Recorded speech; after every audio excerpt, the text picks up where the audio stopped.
எல்லா புகழும் இறைவனுக்கே. இறைவன் கற்றுத்தந்ததை தவிர வேறு எந்த அறிவும் எனக்கு இல்லை. இன்னைக்கு எதை பத்தின பதிவு அப்படின்னு பார்த்தீங்கன்னா, பனிவரகுல நோம்பு கஞ்சி செய்யறது எப்படி அப்படின்றத பத்தின பதிவு. இதுதான் பனிவரகு. இப்படிதான் இந்த பனிவரகு இருக்கும். இந்த பனிவரகு பார்த்தீங்கன்னா திணை இருக்கு இல்லையா, திணை வந்து நீல வாக்குல இந்த நிறத்துல இருக்கும், ஒரு இளம் மஞ்சள்ல இருக்கும். இந்த பனிவரகு பார்த்தீங்கன்னா வட்ட வடிவுல இல மஞ்சள் நிறத்துல இருக்கும். இதுதான் பனிவரகு. இந்த நோம்பு கஞ்சிக்கு இந்த பனிவரகு என்ன பண்ணுங்க, ஊற வச்சுக்கோங்க. சோப்டு ப்ரோசோ மில்லட், அதாவது ஊற வச்ச பனிவரகு, கிரேட்டட் கோகனட், துருவிய தேங்காய், வாட்டர் தண்ணி, ஜிஞ்சர் கார்லிக் பேஸ்ட், இஞ்சி பூண்டு விழுது. இதுல பூண்டு என்ன பண்ணுங்க, ரொம்ப நைஸா அரைச்சிடாதீங்க. இது மாதிரி 1-2 தட்டி வச்சுக்கோங்க இஞ்சியோட சேர்த்து. மூங் தால், பாசிப்பருப்பு, ஆயில், எண்ணெய், எந்த எண்ணெயா இருந்தாலும் பரவாயில்ல. நீங்க எண்ணெய்க்கு பதில் நெய் கூட பயன்படுத்திக்கலாம். சால்ட், உப்பு, சின்னமன், பட்டை, ஸ்டார் அனீஸ், அன்னாசிப்பூ, பே லீவ்ஸ், பிரியாணி இலை, காடமம், ஏலக்காய், கிளவுஸ், கிராம்பு, ஃபெனுக்ரீக், வெந்தயம், அப்புறம் டைஸ்டு டொமேட்டோ, நறுக்கிய தக்காளி, ஸ்லைஸ்டு கேரட், நறுக்கிய கேரட் துண்டு, டைஸ்டு சாலட், அதாவது சின்ன வெங்காயத்தை இப்படி நறுக்கிக்கோங்க. கார்லிக், பூண்டு, அதாவது இது என்ன பண்ணுங்கன்னா, கூட கொஞ்சம் பூண்டு போட்டிங்கன்னா இந்த நோம்பு கஞ்சிக்கு ரொம்ப நல்லா இருக்கும். அதனால நான் தனியா கொஞ்சம் பூண்டு எடுத்து வச்சிருக்கேன். கறி லீவ்ஸ், கறிவேப்பிள்ளை, சாப்டு கோரியாண்டர் லீவ்ஸ், கொத்தமல்லி இலைகள், மின்ட் லீவ்ஸ், புதினா இலை, சில்லி, கிரீன் சில்லி, பச்சை மிளகாய். என்கிட்ட தோட்டத்துல மிளகாய் வந்து பழுத்திருச்சு, ஒண்ணுதான் பச்சையா இருந்தது, பரவாயில்லன்னு நான் இந்த பச்சை மிளகாய பறிச்சுக்கிட்டேன். வாங்க இப்போ இதை எப்படி செய்யலான்னு பார்ப்போம். அடுப்பு பற்ற வச்சாச்சு. இதுல குக்கரை வச்சுக்கலாம். குக்கர்ல தண்ணி இல்லாம காயட்டும்.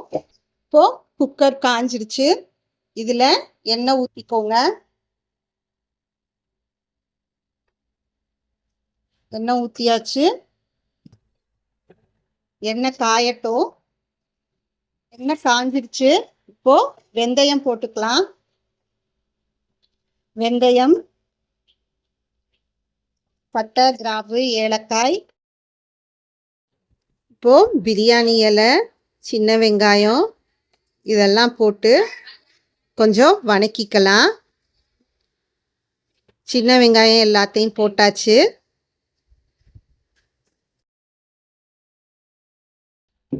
பூண்டு, இப்போ பூண்டு போட்டுட்டோம். பச்சை மிளகாயும் போட்டுப்போம். இதெல்லாம் போட்டு கொஞ்சம் நல்லா கிண்டிக்கலாம். கொஞ்சம் இது வேகட்டும்.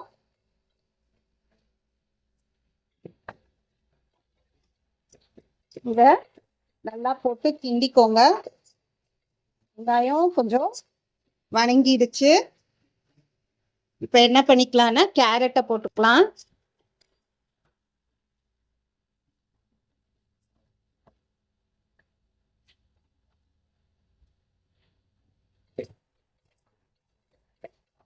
கேரட் போட்டோம், பச்சை மிளகாயும் போட்டோம், கேரட் போட்டோம். இப்போ என்ன பண்ணுங்க, இந்த இஞ்சி பூண்டு அரைச்சு வச்சிருக்கோம் இல்லையா, அதை போட்டுக்கோங்க.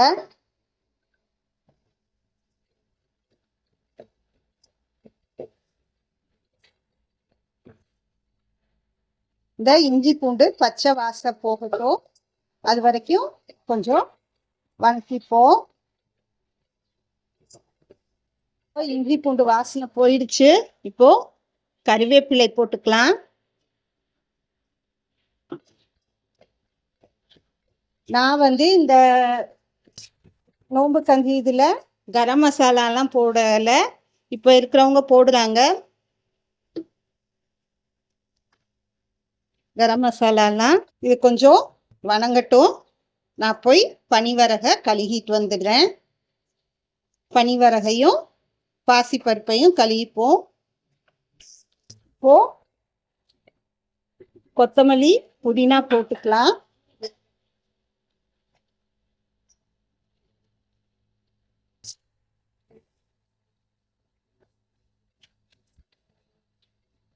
ஒரு கிண்டு கிண்டிட்டு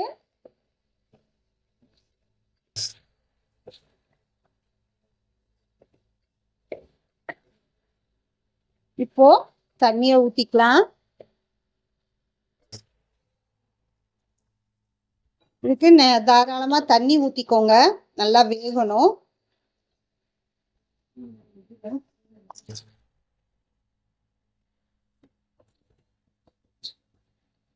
ஒரு கொதி வரப்போ தக்காளி போட்டுக்கலாம்.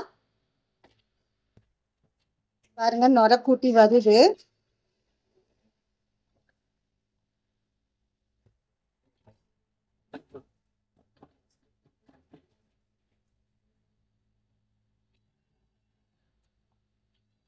இந்த சமயத்துல தக்காளியை போட்டுக்கலாம். தக்காளி போட்டாச்சு. நல்லா ஒரு கொதிக்கட்டும். அப்போ நம்ம கழுவி வச்சுக்க பனிவரகை போட்டு மூடி வச்சிடலாம். இதை பெரிய இதில் செய்கிறப்போ சட்டியிலே போட்டு வேக வைப்பாங்க. நம்ம கொஞ்சமாக செய்கிறப்போ வேகிறதுக்கு எதுவாக இருந்தாலும் நேரம் எடுக்கும். அதனால தான் நான் என்ன பண்ணுறேன், குக்கரில் செய்கிறேன்.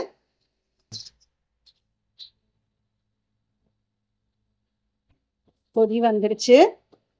இப்போ பனிவரகை போட்டுக்கலாம். நான் என்ன பண்ணியிருக்கேன்னா பனிவரகையும் பாசிப்பருப்பையும் தனித்தனியாக களைஞ்சிட்டு ஒன்றா போட்டிருக்கேன்.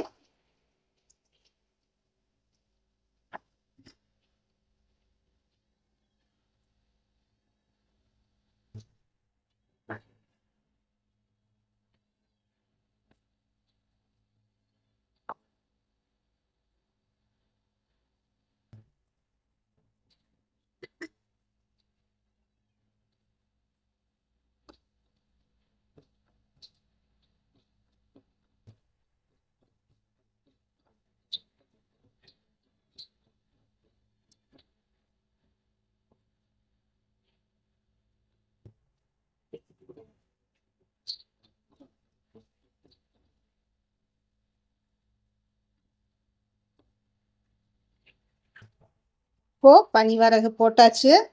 இதை ஒரு கொதி வந்த உடனேயும் மூடி போட்டு வேக விட்டுடலாம்.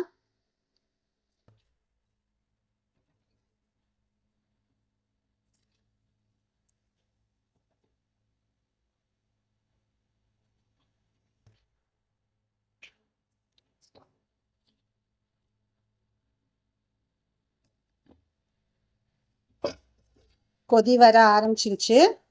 இப்போ மூடி போட்டு மூடிடலாம்.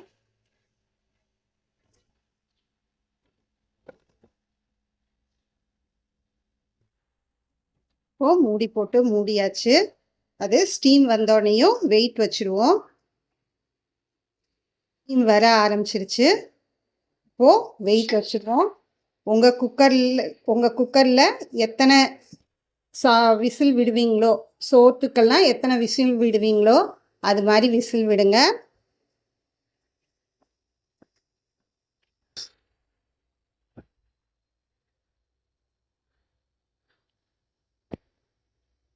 இப்போ இது வேகட்டும்.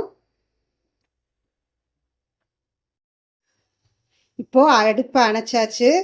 இதில் இருக்க ஸ்டீம் எல்லாம் போகட்டும். போனதுக்கப்புறம் குக்கரை திறந்து பார்ப்போம். இதோ ஸ்டீம் எல்லாம் போயிடுச்சு. இப்போ எடுத்து பார்ப்போம். பாருங்கள் நம்ம எவ்வளோ தண்ணி ஊற்றணும். இப்போது திக்காக இருக்கு இல்லையா? இப்போ என்ன பண்ணுங்கள், வேற ஒரு சட்டிக்கு மாற்றி தண்ணி எப்படி ஊற்றுனீங்கன்னா, தேங்காய் திருகி வச்சுருக்கோம் இல்லையா, அந்த தேங்காயில் ஊற்றி தேங்காய் பால் மாதிரி எடுத்து அந்த கஞ்சியில் ஊற்றுங்க. இப்போது ஒரு பெரிய சட்டியில் ஊற்றிப்போம். இப்போ அடுப்பை பற்ற வச்சு ஒரு பெரிய பாத்திரத்தை அடுப்பில் வச்சுட்டோம். இப்போது இது தாளிக்க வேண்டாம், இருந்தாலும் இப்போது எண்ணெய் ஊற்றி கொஞ்சம் கருவேப்பிலையை வணக்கி விட்டுட்டு போட்டோன்னா மணமாக இருக்கும். இறக்க போகிறப்போ கூட கொஞ்சம் கொத்தமல்லி போட்டாலும் நல்லாயிருக்கும். இப்போ என்ன பண்ணிக்கலாம், கொஞ்சமாக எண்ணெய் ஊற்றிப்போம். நீங்கள் எண்ணெய்க்கு பதில் நெய் கூட நீங்கள் இந்த தாளிப்பு இதுக்கு சேர்த்துக்கலாம், அது உங்கள் விருப்பம். இதோ கருவேப்பிலை போட்டாச்சு. இந்த 2 வணக்கிடுவோம். வணக்கியாச்சு. கொஞ்சம் தண்ணியை ஊற்றிப்போம். ஏன்னா இது கஞ்சி கட்டியாக இருக்கு இல்லையா, அது பிடிச்சிடும். கொஞ்சம் தண்ணியை ஊற்றிட்டு அதுக்கப்புறம் இந்த கஞ்சியை ஊற்றுவோம். பாருங்க எப்படி நல்லா வெந்திருக்கு பாருங்க.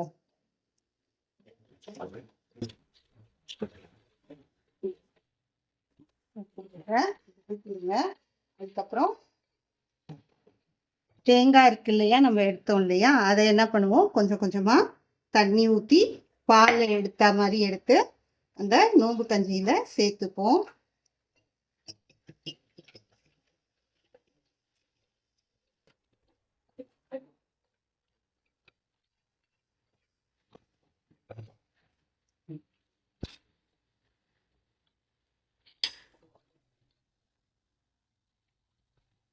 பாருங்க,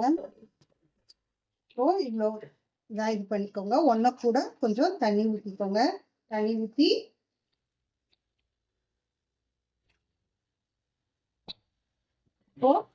உப்பு போட்டுக்கலாம். இப்போ இது வந்து கொதிக்க கொதிக்க ரொம்ப கெட்டியாகும்.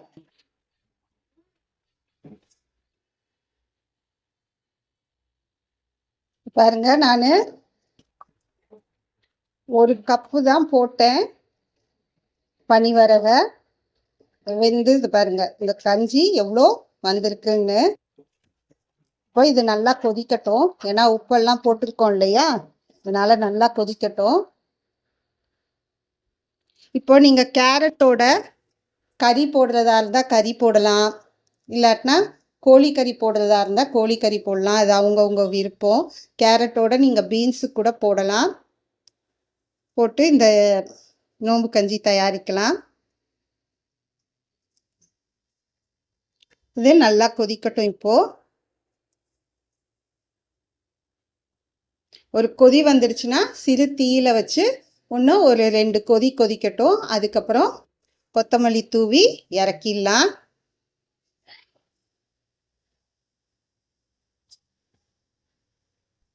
இதை நீங்கள் அப்பப்போ கிண்டி விடுங்க, இல்லாட்டினா அடி பிடிச்சிடும். அப்பப்போ கிண்டி விட்டுக்கோங்க. இது கொதிக்கட்டும், ஆனால் அப்பப்போ கிண்டி விடுங்க. இதை பாருங்க, இது நல்லா கொதிச்சிருச்சு. இப்போ தீயை சிறு தீயில வச்சுட்டு ஒரு 2 கொதி கொதிக்க விடுவோம். இதை பாருங்க, சிறு தீயில வச்சு கொஞ்சம் கொதிக்குது. சிறு தீயில வச்சு கொதிக்குது இல்லையா, இதை மாதிரியே கொஞ்சம் ஒரு 5 நிமிஷத்துக்கு கொதிக்க விடுங்க. அதுக்கப்புறம் கொத்தமல்லி தூவி இறக்கிடலாம்.